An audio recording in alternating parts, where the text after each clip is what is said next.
بسم الله الرحمن الرحيم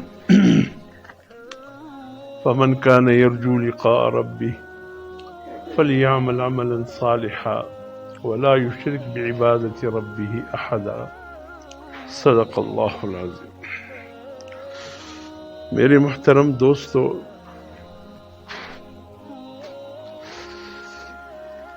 قرآن مجید کے اللہ پاک نے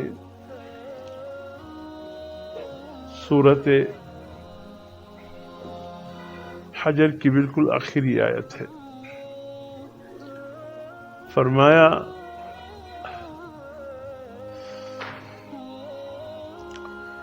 کہ اے مومنو، اس وقت تک اپنے رب کی عبادت کرتے رہو جب تک تمہیں موت نہ آئے۔ گویا موت تک ہمارے پاس جو وقت ہے انتہائی قیمتی ہے، ایک ایک لمحہ انتہائی قیمتی ہے، ایک ایک منٹ انتہائی قیمتی ہے، ایک ایک دن جو ہم پہ گزر رہا ہے، ایک ہفتہ جو گزر رہا ہے۔ ہم بھی اٹھتے ہیں، اپنے بچوں کی سالگرہ مناتے ہیں،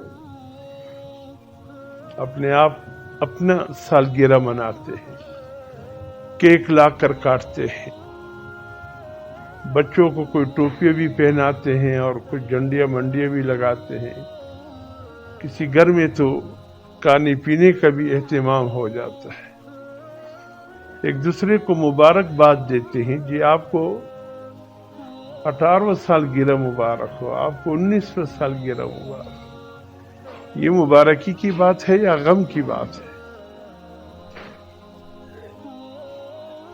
کہ سال گزر گیا اور ہم نے کیا کیا؟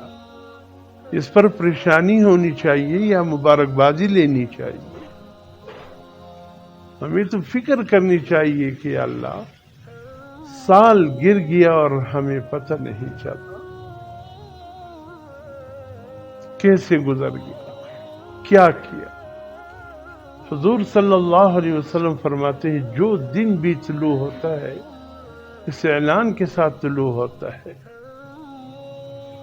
کہ اے مسلمان، اے مومن، جو کچھ کرنا ہے آج کے دن مجھ میں کر لے، قیامت میں تمہارے لیے گواہ بن جاؤں گا۔ اگر آج کا یہ دن گزر گیا، قیامت تک میں دوبارہ نہیں آؤں گا۔ تم کتنے بھی رقم خرچ کرو، میں گیا تو بس گیا۔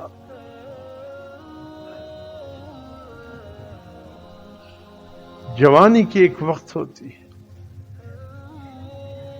ہمت اور طاقت ایک وقت میں ہوتا ہے، یہ سب طاقتیں ایک دن پر ختم ہو جاتی، پھر کچھ بھی طاقت نہیں۔ انسان سجدہ کرنا چاہے گا نہیں کر سکے، رکوع کرنا چاہے گا نہیں کر سکے، قیام کرنا چاہے گا نہیں کر سکے گا۔ آج اللہ نے طاقت دی ہے، جوانی دی ہے،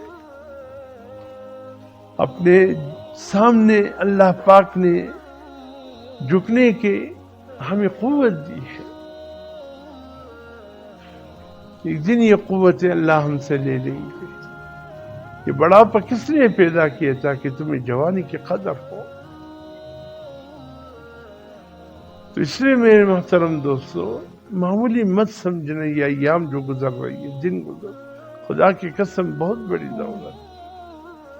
ایسا اللہ نے لاکھوں کروڑوں کروڑوں پدم روپے بھی کوئی خرچ کرے، یہ وقت کوئی بھی حاصل نہیں کر سکتا جو اللہ نے مفت ہمیں مالدار کو بھی دیا ہے، غریب کو بھی۔ فیکٹریوں کے مالک کو بھی دیا ہے، ریڑھی چلانے والے کو بھی اللہ نے عام کیا ہے، کوئی بھی فائدہ اٹھا۔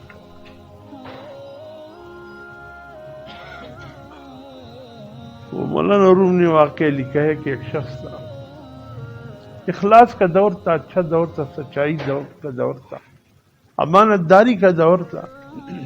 کہیں سے اس کو ایک قیمتی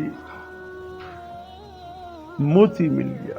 پرانے وقتوں میں سچی موتی ہوتے تھے، انتہائی قیمتی۔ تو ملا وہ کسی کے پاس گیا کہ یہ مجھے ملا ہے، کہیں کام کر رہا تھا، کہیں تو بہت قیمتی نایاب لگتا ہے، آپ کسی مجوہر کے پاس لے جائے، جواہرات کے کام کرنے والے، موتیوں کا اور سونے کا، ان کے پاس لے جائے، شاید وہ صحیح قیمت لگائے۔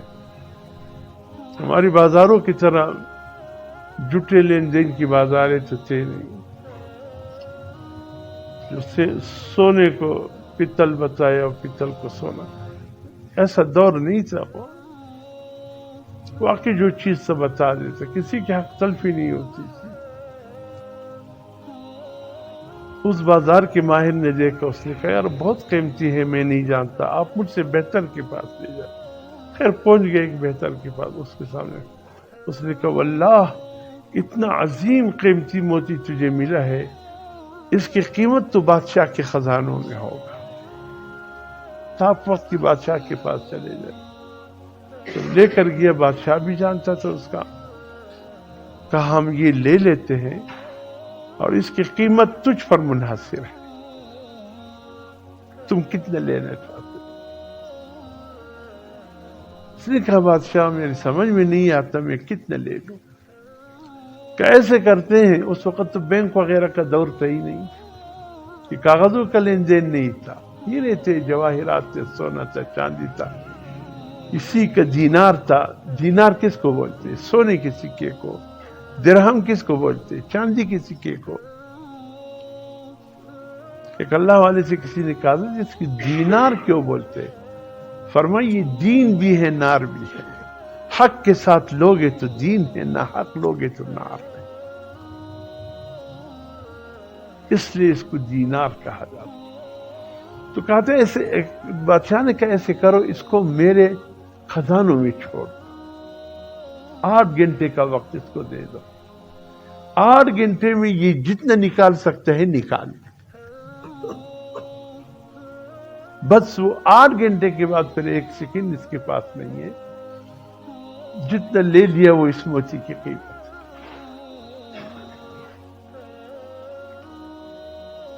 خزانے کے جو مشیر تھا، وزیر تھا، جو بھی تھا، اس نے لا کر بادشاہ کے خزانوں میں چھوڑ دیا۔ کسی بادشاہ کے خزانے محل ہے، 8 گھنٹے بادشاہ نے تمہیں وقت دیا، جتنا مال لے جا سکتے ہو، لیکن ایک سیکنڈ بعد میں نہیں ملے گا۔ کہا ٹھیک ہے، 8 گھنٹے بہت بڑی چیز ہے۔ یہ تو اس میں بادشاہ کی سونے کی مسری بھی پڑی تھی۔ اوہو، اس پر بادشاہ سوتا ہوگا، کیا لطف، کچھ دیر اس پر لیٹر لطف ہے، تاکہ میں تو 1 گھنٹے میں اتنا نکال سکتا ہوں کہ میری 7 نسلوں کے لیے کافی ہو جائے گا، 8 گھنٹے تو بہت بڑی۔ جا کر اس مسری پر لیٹا، پتہ نہیں کیا اس پہ لطف آیا کہ سو گیا۔ اچانک خزانے کے ماہر نے آ کر اٹھایا، اٹھو بھائی۔ ہاں بھائی کیا کرنے؟ کہا اٹھو، وقت پورا ہو گیا 8 گھنٹے۔ کیسے پورا ہو گیا؟ سونے میں تو نے گزار دیے۔ بھائی تو غلطی ہو گئی۔ کیسے غلطی؟ بادشاہ نے 8 گھنٹے دیے تھے؟ ہاں دیے تھے، مجھ سے تو بہت نکل جا، 1 سیکنڈ بھی آگے نہیں، خالی ہاتھ بادشاہ کے خزانوں سے خالی کر کے دوسرے دروازے سے نکل، روتا رہا، چیختا رہا، افسوس کیسے قیمتی وقت میں نے برباد کیا، میں نے سونے میں وقت گزارا، میں تو کچھ تو اٹھا لیتا، راہ چلتے ایک چیز کو تو ہاتھ لگا لیتا۔ نہیں کچھ بھی نہیں۔ مولانا روم نے کہا اللہ نے 50 60 70 65 سال کی زندگی دی ہے، ہمیں اپنے خزانوں میں چھوڑ دی، خزانوں میں اللہ نے چھوڑ دی۔ کتنے تم جنت کما سکتے ہو، فردوس کما سکتے ہو، کہ خلد برین کما سکتے ہو، حضور صلی اللہ علیہ وسلم کا ہمسایہ میں محل لے سکتے ہو، کہ عرش جس کا چھت ہو وہ محل لے سکتے ہو، لے لو۔ جنت کے باغات کے مالک بننا چاہتے ہو، کہ جنت کی نعمتوں کے مالک بننا چاہتے ہو، تمہیں ہم نے اپنے خزانوں میں دنیا میں چھوڑ دیا ہے۔ ایک ایک وقت قیمتی ہے، وقت قیمتی ہے، اٹھاؤ جتنے اٹھا سکتے ہو، میرے خزانوں کو لوٹو جتنے لوٹتے ہو۔ ہم خواب خرگوش میں پڑے. مؤذن کہتے ہیں حی علی الصلاۃ حی علی الفلاح. ہم کہتے ہیں صبر کرو، ابھی کچھ گراہکوں کو فارغ کرنے، پھر دیکھ لیں گے، وقت بہت ہے، پڑھ لوں گا. سورج نکلنے میں، سورج غروب ہونے میں کافی وقت کھول لو. اللہ کے خزانے ہم سے ضائع ہو. فجر کی نماز نیند کی نظر ہو رہی ہے، ظہر کی نماز قیلولہ کھانے کی نظر ہو رہی ہے، عصر کی نماز مصروفیات کی نظر ہو رہی ہے، مغرب کی نماز تنگی وقت کی نظر ہو رہی ہے، عشاء کی نماز سونے کی نظر ہو رہی ہے. پھر کب ہم اللہ کے خزانے کو لوٹنے والے بنیں گے؟ ہم سے صبح اور شام کو سورہ یاسین واقعہ پڑھا نہیں جاتا، باقی قرآن کی تلاوت کے لیے ہم وقت کہاں سے نکالیں؟ ہمیں نمازوں کے بعد تسبیحات سبحان اللہ سبحان اللہ 33 مرتبہ 100 دفعہ یہ تسبیحات نہیں پڑھے جاتے. ہم اللہ کے ذکر کے لیے وقت کیسے نکالیں؟ فرض نماز کے بعد قبولیت دعا کا وقت ہوتا ہے، سلام پھیرتی اتنی جلدی ہوتی ہے کہ بھاگے دکان کی طرف. وہ قیمتی قبولیت کا وقت ہماری دکان کی نظر ہو جاتا. 1-2 منٹ تو دعا مانگ سکتے، اپنے فریاد تو اللہ کے سامنے پیش کرتے. ارے جو فریاد ہم لوگوں کے سامنے کرتے، وہی فریاد اٹھ کر اللہ کے سامنے کرتے. بندے آپ کی فریاد پر آپ کو دے گا کیا سوائے دشمن ہوں گے تو وہ ہنسیں گے، چلو اچھا ہے کڈے بھی گیا، وہ کون سی تمہاری مداوع کرے گا؟ اپنی فریاد پیش کرنا ہے، رب کے سامنے پیش کرو. جو مداوع کرنے جانتے ہیں، جو زخموں پر مرہم رکھنا جانتے ہیں. بندے کیا رکھیں گے زخم پر مرہم؟ دعا کی شکل میں، دعا کی شکل میں. دعا مخلص، اللہ کی تقدیر کی فیصلے کو کچھ بھی نہیں بدل سکتا سوائے دعا کی. اگر آپ کے حق میں بیماری ہے، کیوں بیماری ہے؟ آپ اپنی دعا میں اتنی قوت کیوں نہیں پیدا کرتے کہ اللہ پاک اس کی مداوع کرے؟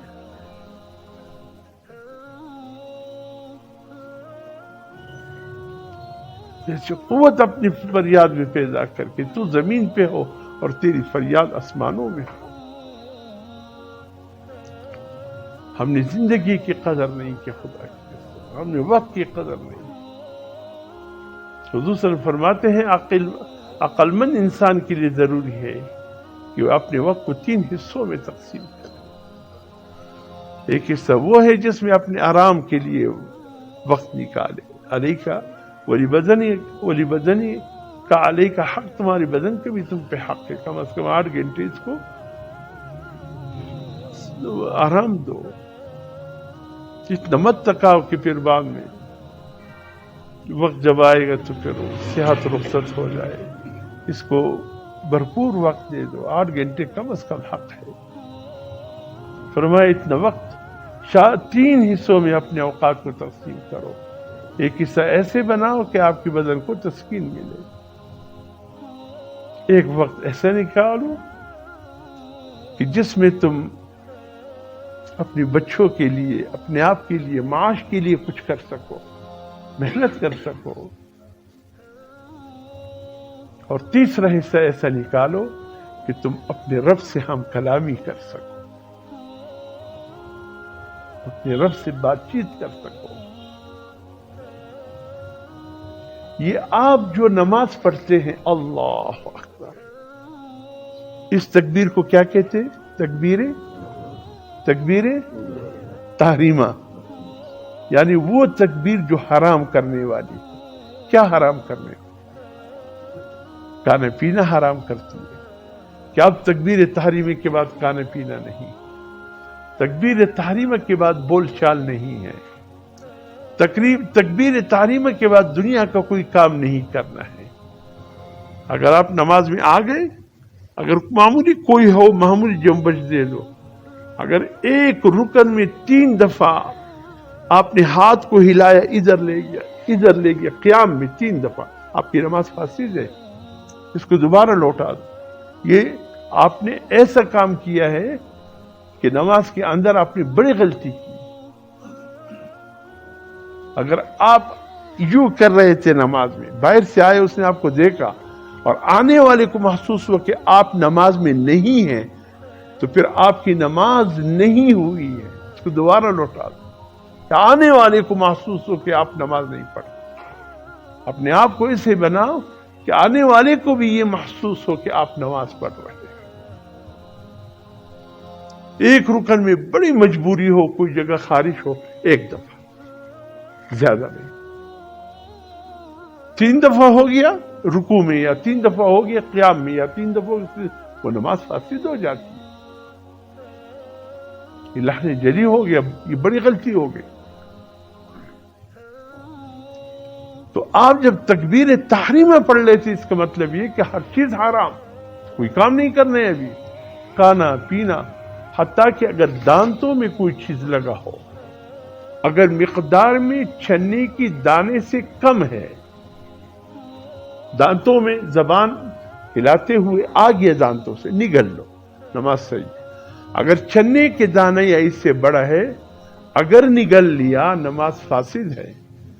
اس کو کسی رومال ٹیشو سے نکال کر کے جیب میں رکھ لو۔ چنے کی دانہ مقدار ہے، اس سے کم ہو، نگل لیا، نماز صحیح ہے۔ یا چنے کے دانے کی برابر ہے یا اس سے بڑا ہے، پھر نہ نکلو، نکال کر ٹیشو میں یا رومال میں جیب میں ڈال۔ ہمارے جب بعض اوقات افطاری ہوتے ہیں نا، وہ پہلی رکعت میں تو زبان ہلتا رہ جائے گا، ادھر سے بھی نکل، ادھر سے، وہ پہلی رکعت میں جو کھایا ہوتے وہ سب ماشاءاللہ پہلی رکعت میں بھی چل رہا ہوتا ہے۔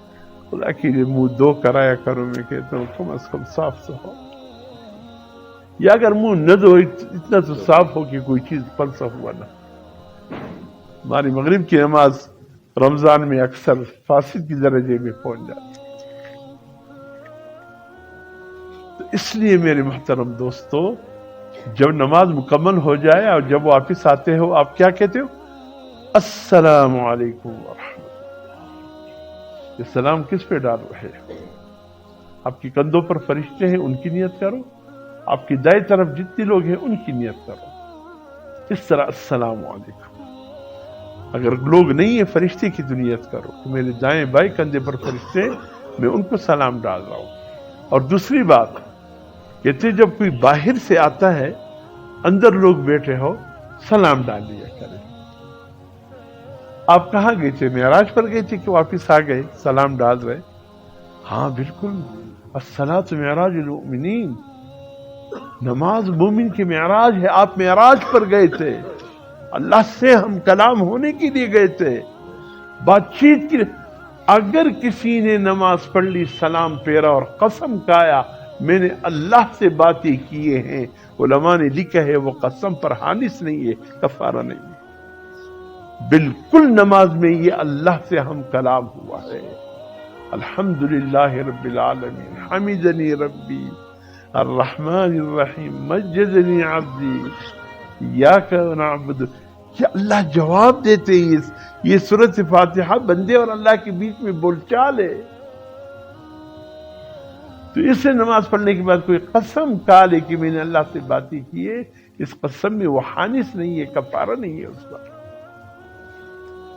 تو آپ سلام ڈال کر، تو آپ گئے تھے معراج پر اللہ سے ملاقات کے لیے، اب دنیا میں آگے سلام ڈال کر آ جائیے۔ تو کچھ وقت نکالے اللہ سے بات، قرآن کی تلاوت کر رہے، کوئی بات چیت ضروری نہ ہو، ہاتھ سے روکتے میں اللہ سے ہم کلام۔ ہاں اذان ہو، اذان میں تلاوت روک، اذان میں تلاوت روک کر اذان کا جواب، اذان ختم ہو جائے دعا پڑھ لیجیے، وہیں سے تلاوت شروع کر دیجیے۔ اذان میں ہو، کوئی آپ آئے سلام، کوئی مسجد میں دیکھے کوئی نفل تو نہیں پڑھ رہا ہے، کوئی ذکر میں مصروف تو نہیں ہے، کوئی قرآن کی تلاوت میں تو مصروف نہیں ہے۔ اگر لوگ اپنی عبادتوں میں مصروف ہے، سلام نہ ڈالے۔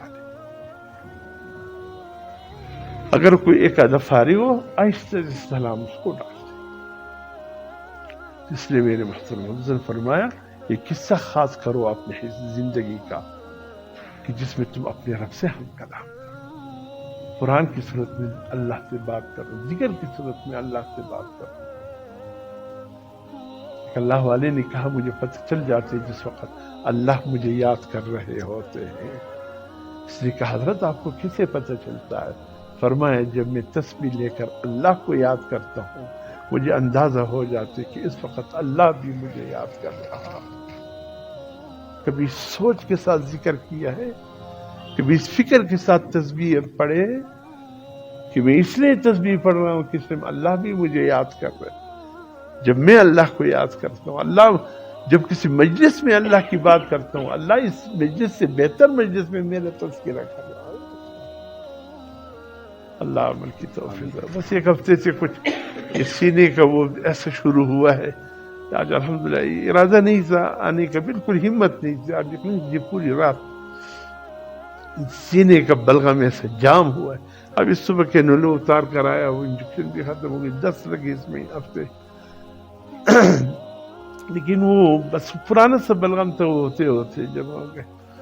اب وہ تو الحمدللہ کافی فاقہ ہے. تو میں نے کہا چلو جمعے میں شرکت ہو جائے گی. بس وہ آپ کی دعا ہے، توجہ ہے، کچھ باتیں اللہ نے نکالی. اللہ عمل کی طرف تمام حضرات مل کر میرے ساتھ سب سے پہلے درود شریف پڑھ لیجیے.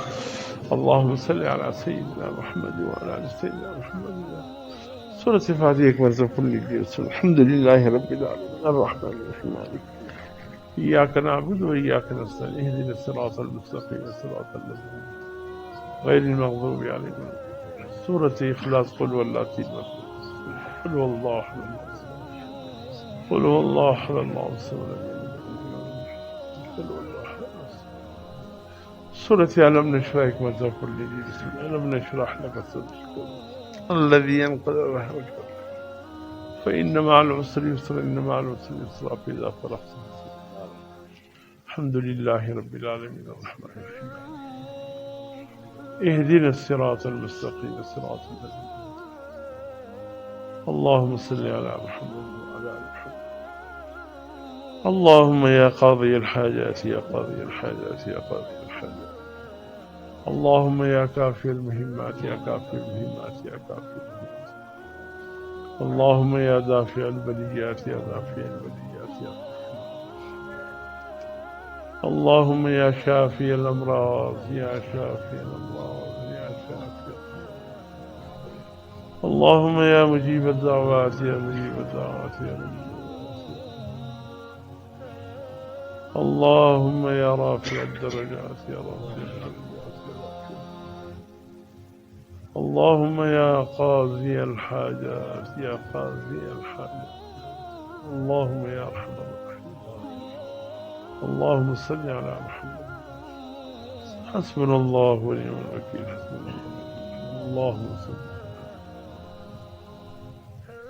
والله ذو الفضل على المؤمنين. اللهم صل. إنا لله وإنا إليه راجعون. کچھ دیر کے لیے مراقبہ کریں، آنکھیں بند کیجیے، زبان سے کچھ نہ کہے، سانس کو روٹین کے مطابق چلنے دیجیے. توجہ دل کی طرف، دل کی توجہ اللہ کی طرف. تصور کیجئے کہ میرا دل دھڑک رہا ہے، یہ دھڑکن جو دل کا ہے یہ اللہ کا ذکر ہے. میرا دل کہہ رہا ہے اللہ اللہ اللہ اللہ. اللہ کے صدائی دل کے اندر سے آپ کی توجہ دل کی طرف. اللہ اللہ.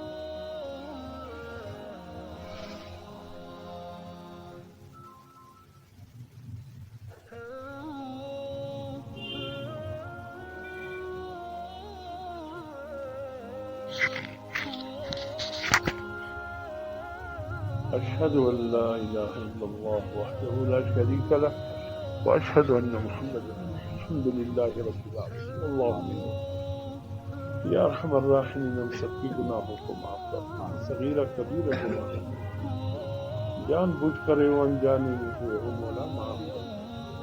یا اللہ ہم بڑے کمزور ہیں، یا اللہ ہم اپنی کمزوری پہ اظہار کرتے ہیں۔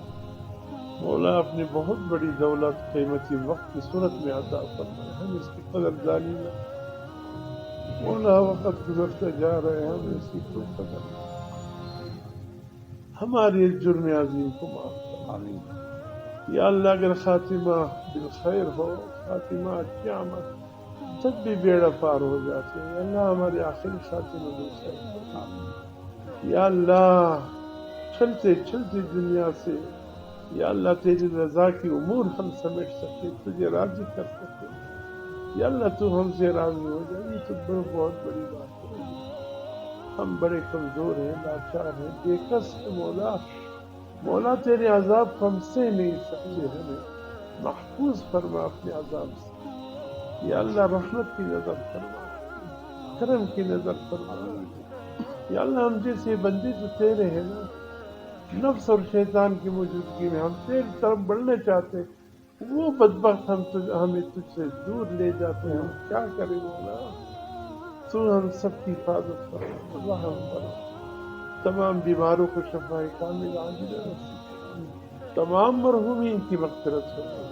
یا اللہ ہم سب جو جائز حاجات رکھتے تیری نگاہ میں ہے مولا، ان سب کو پورا فرما۔ الہ العالمین مشکلات آسان فرما، رزق کی تنگی کو دور فرما۔ مولا جو پریشانی ہے تیرے سامنے، ان پریشانیوں کو دور فرما، دنیا بھی سوار دے، آخرت بھی سوار دے۔ صلی اللہ تعالی برحمتک یا ارحم الراحمین۔ جزاکم اللہ۔